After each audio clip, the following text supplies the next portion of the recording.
Tower American 95, 10 miles out on the ILS.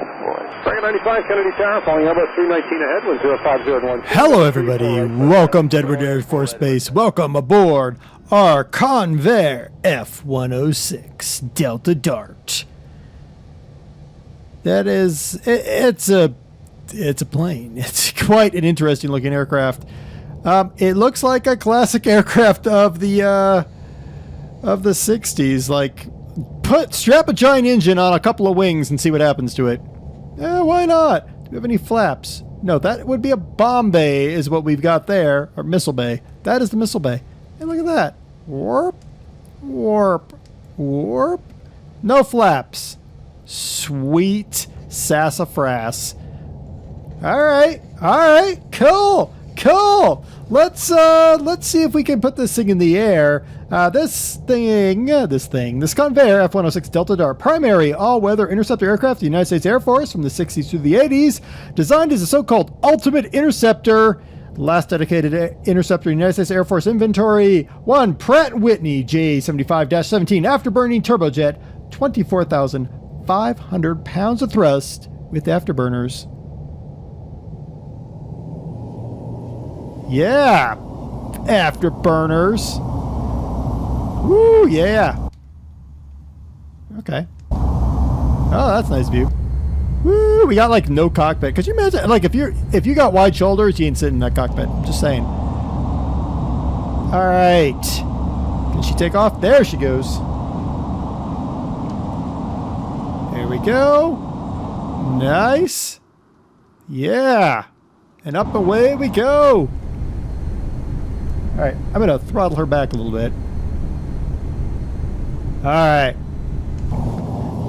That is a nice looking aircraft. We're going to punch through the clouds or whatever we want really fast here. The F-106 was the ultimate development of the United States Air Force's 1954 interceptor program. The initial winner of this competition was the F-102 Delta Dagger, but early versions of that aircraft had demonstrated extremely poor performance, limited supersonic speeds, and relatively low altitudes. To deal with the underpowered nature of that F-102, the Air Force approved switch to the Pratt & Whitney J75. It was somewhat larger than the J57 that was in the 102, had greater mass flow. The demand change that all demanded changes to the inlets to allow more inflow of air. It led to further refinement using a variable geometry inlet duct to allow the intakes to be tuned to best performance across a wide range of supersonic speeds. This change also led to the ducts being somewhat shorter. The fuselage grew significantly longer. It was cleaned up and simplified in many ways, make a relatively beautiful aircraft when you really look at it. It's not terrible looking. The wing was slightly enlarged in area. Redesigned vertical tail surface was used. The engine 2-position afterburner exhaust nozzle was also used for idle thrust control. Nozzle was held open, reducing idle thrust by 40%, giving the slower taxis and less brake wear. So, you know, overall, we just improved the airplane. Woo! Let's not overstress it. We'll just do a nice little loop around. I have no idea where in the world Edwards Air Force Base went. Oh, look, I found Edwards Air Force Base. Good. Now, this was envisioned as a specialized all-weather missile-armed interceptor to shoot down bombers. It's complemented by other Century Series fighters for other roles such as daylight air superiority or fighter bomber. To support its role, the F-106 was equipped with the Hughes MA-1 integrated fire control system, which could be linked to the semi-automatic ground environment network for ground control intercept missions, allowing the aircraft to be steered by the controllers. So you're the pilot, but the controllers take over and control it. Interesting. Similar to the F-102, it was designed without a gun or provisions for carrying bombs, but it carried its missiles on its internal bay for clean supersonic flight.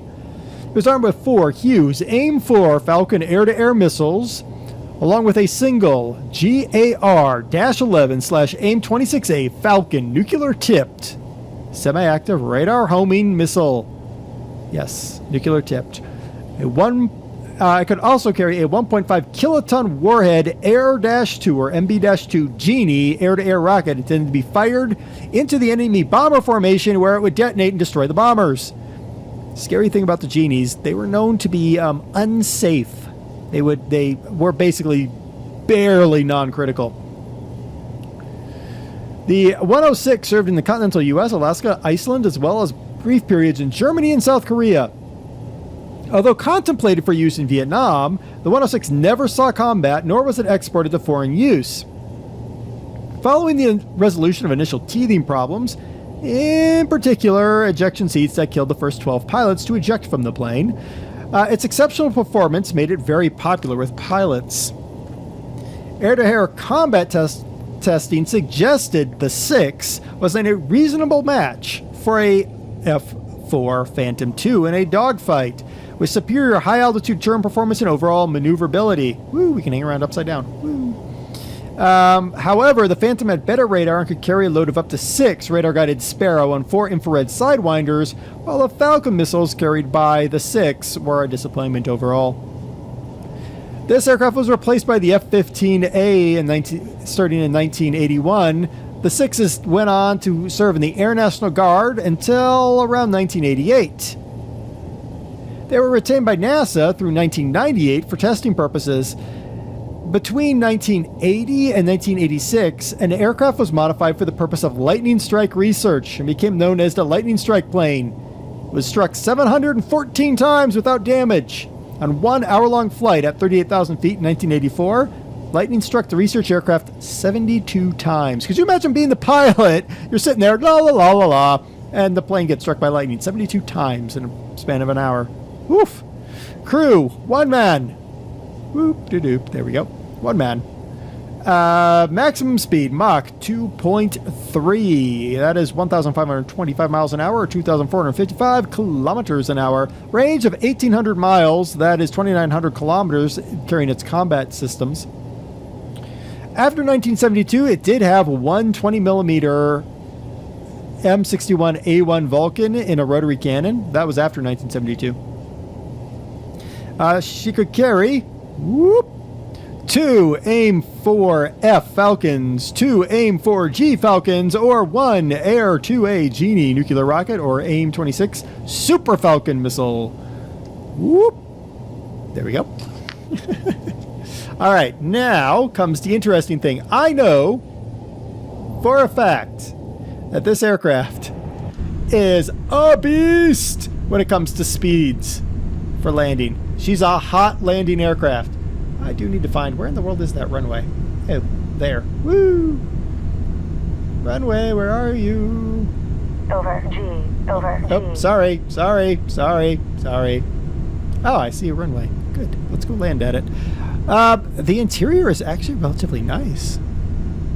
It looks really good. Now, this is from an interesting location. Usually I go to Simviation or something like this. This is from a place. It's James. So I'm going to screw this website. It's in the description. It's in the description. It's always in the description. How fast am I going? Oh my goodness, how fast am I going? No, gears came out. That's a good sign. So it is, the link takes you to his jets page. You need to scroll down. You'll find the F-106. He has a bunch of aircraft. We will be doing a lot of those aircraft. But he has a bunch of planes. Over G. Shh, quiet, girl. Over G. I know, I'm going to black out. It's fine. It's fine. Really, it's fine. So if you scroll down, you'll find the F-106. You can download it. It's about a 50 meg download. Not bad for this aircraft. It looks in really good shape. Let's... Oh my goodness, there's no flaps, remember? Oh! Those are air brakes. Oh, good lord. Can we make the landing? I hope so. Whoa. Alright, come on. Whoa. I'm still flying. Can you land, car? Plane! There we go. Brakes! All the braking. Oh, we're all gonna die. Maybe. Oh, look, we have a Drake chute. Woo! We're not gonna die because we have extra braking power. Yeah! Woo! We made it. Ding. Stop. Brakes on. I was going to turn the engine off. We're going to leave the engine on for now. We're going to open the cockpit. Woohoo! Look at the cockpit opening. I love the these aircraft with this just absolutely rakish windscreen. It's absolutely gorgeous. Shift 1, there's a HUD. 2, there is our comm stack. 3, there is our GPS. 4, radar settings. Oh, that's cool. 5. Oh, nearby aircraft. Yes. 6, that's it. Okay. Well, there you go. Now let's shut her down. Whew. Let's see if there's any things that pop up at all. It's a nice looking aircraft. I love the fact that you get the missiles in there. There is, when you install this aircraft, you can actually drop those AIM-9s into your Sim Object MISC folder. They are droppable. I didn't drop them, but they are droppable. That makes me think I should try to drop them. Let's see if our little thing will. I have no idea what that is. Flip the switch. That did a thing. Probably need to flip it off.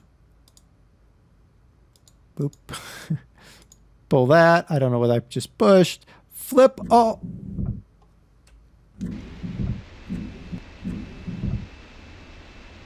What did I do? I flipped the switch. Oh, look, it's got a tail hook. Why does it have a tail hook? Oh, so it can land in short runways. Gotcha. Lucky, a thing. Oh, that's because I finally put that on. Okay. Flip the, stop the thing. Oh, look, all the things. All the things. Well, that's cool. That is really nice. I'm sure there's a lot more because apparently, you know, I'm a gibbon. I actually have, for some silly reason, my pop-up is turned off. So I usually you'd get a pop-up telling you what in the world you're doing. I don't, because, you know. What did I just turn? I don't know. It's painted badly. I'm gonna flip my canopy here. And I'm going to escape. Run! Run! Run away from the plane. I've done a thing. Oh, wait, I popped that. Oh, okay. Well, that's fine. All right, this is the Convair F-106 Delta Dart. I think this one's worth putting in your folder. Also, check out the rest of the planes on his website. They actually look really, really nice. And like I said, we will do a bunch of them. I've been DerTebbers. Until next time, game on, be awesome, and be careful flying your F-106 Delta Dart, especially if you have a nuclear-tipped missile aboard. On the 1283 Kennedy Tower, greetings. Falling heavy Boeing 767 touching down. Caution wake turbulence from 05012, number 24 right to left. Going in 4 right, 1283, copy all. 8 Lima Bravo, traffic just north of the airport, opposite direction along the track routing. A helicopter not under defeat, yes, you in sight.